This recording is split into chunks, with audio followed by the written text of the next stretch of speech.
We're in school right now with Bill Krakenberger, a professional sports bettor. Also, you can hear his show coming up on the weekend at Fox Sports Radio. He also has his podcast, Wisecracks. And Crack, I want to talk to you about the position that I'm in for the Super Bowl, because a while ago I bet the Chiefs plus 850 and the Eagles 11-1, both to win the Super Bowl. And here they are, both in the Super Bowl. So I'm like, gosh, do I just want to sit on the sidelines? Because I'm a little nervous. If I go crazy on all these props, I don't want to I want to make a profit. I'm in a pretty good position, Bill. So what would your advice be to me sitting in this position here?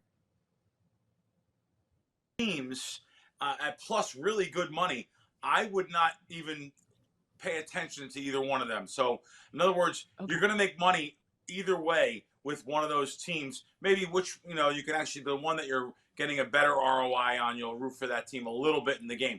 It's very hard to root for all your, I put a tweet up on Twitter, and of course, all these telephone tough guys on their anonymity. One of them said, because I literally put a thing up there, I said, I really don't know what I'll have.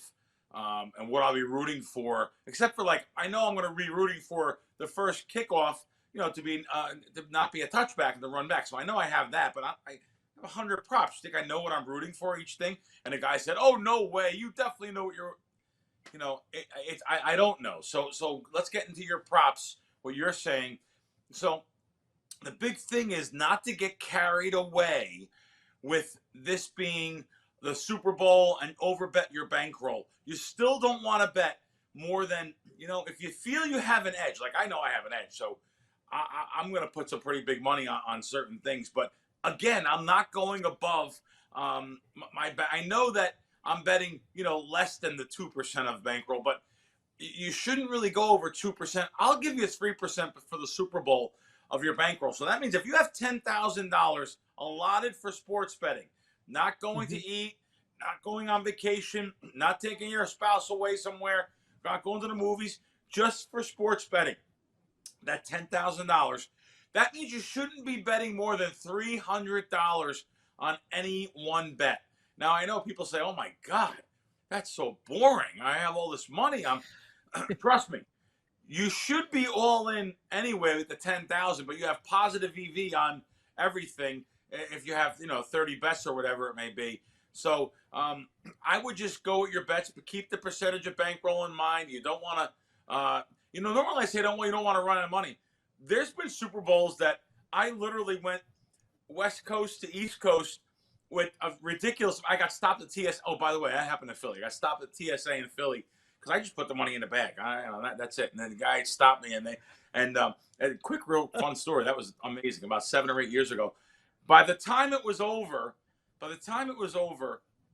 the guys that came in with suits said, "Put the money away. You could bet sports. You could make a living betting sports." Oh my God, they were so excited. But I mean, that happens. That sometimes you have to have legitimate income, and you can carry what you want. So anyway, I have had times where I actually ran out of money and had to scour around and call some friends and to bring me money, which they've always done. And because I will be almost like literally all in by Super Bowl here on every penny I can get my hands on, including credit lines and casinos and everything. I mean, but but the only reason why I could do that is because I know I've never had a losing Super Bowl. I'm always going to have a winning Super Bowl. Now, what I mean by that is I'm going to have a certain hold percentage. Listen, last year it was low. It was like less than 1 point some percent. It was ridiculous. Not that it was ridiculous. I won. But the last 2 Super Bowls haven't been really what I'm used to. I'm used to like a 5% return. That's nice. 5% is beautiful. I've actually had 1 year that I returned 10%, a little over 10%. So you just want to make sure you're betting positive EV plays. And what I mean by that is you're on the side of the bookmaker long term. Now, when people use that word, being on the side of the bookmaker, let's say in a game, they'll say, "Oh, I want to be on the side of the bookmaker," and the line was +3, and now it's +1. Well, being on the side of the bookmaker, taking the 1, you're even buying it up to 3, laying $1.60 or 70. That's not what the bookmaker's on. So, legitimately here, bookmakers will be on certain things on the under. I'm going to be against them on that big one that we mentioned earlier. I'll be against them on Kelsey because the bookmaker is going to be begging for under Kelsey, under touchdown Kelsey. They're going to be under Mahomes. I'm going to be actually against them on those two plays. But on the other dozens and dozens of plays, I will be on the bookmaker's side, rooting for those unders. I'm rooting for a lower scoring game. I didn't bet that, but I need a lower scoring game to win my unders on player props. Obviously, you see the last couple of weeks has been fantastic for anyone that has a brain, really. And unders came in beautifully. Bill, where's Bill Krackomberger watch the Super Bowl? Is it in a book? Is it at your house or like some sort of setup? And then with that, you just talk about bankroll allotment. Do you save any for live betting during the game? Oh, good question. Live betting is a giant thing in the United States now. I didn't think it was going to be as big as it is. It's really big over in Europe, and now it's becoming a thing here. But when I'm betting live with any of these sports books, I'm laying double the juice. Even keep that in mind because, boy, I tell you, I can't stand laying 120 on each side or 115 even. But I have prop places I bet back home in Vegas. I shouldn't say that. Home will always be the East Coast. But anyway, back in Vegas, I have prop places that are minus 110 on both sides. I'm looking to lay $1.10 both sides, but I understand you could lay $1.15 because it's situational. The advantage is so big. But live betting, the only way I'll bet live betting is to just literally focus on what you're watching and think about the public, what they're all betting, what they're all seeing. And I want to be on that bookmaker's side. Right away, someone comes down, scores a touchdown. What do people think? Oh man, this is going to be a high-scoring game.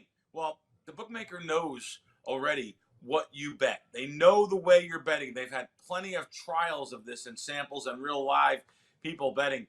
They see the public loves to bet what they just seen happen. They love to. Kansas City scored a touchdown. Oh man, I knew it. I knew Mahomes was going to be, or better yet.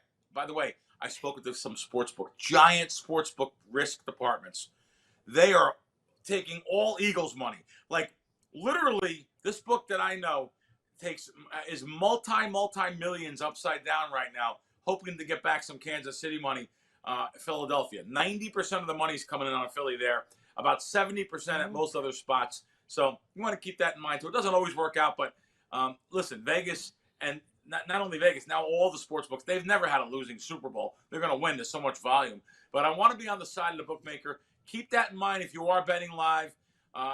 Don't react automatically on something you see, because the bookmaker already is going to add a half a point, or you're going to pay a tax if you're going to be betting the way you're watching the game. Automatically, you're seeing something, everyone's screaming and yelling, everyone's happy. And where does Bill Krackomberger watch the game?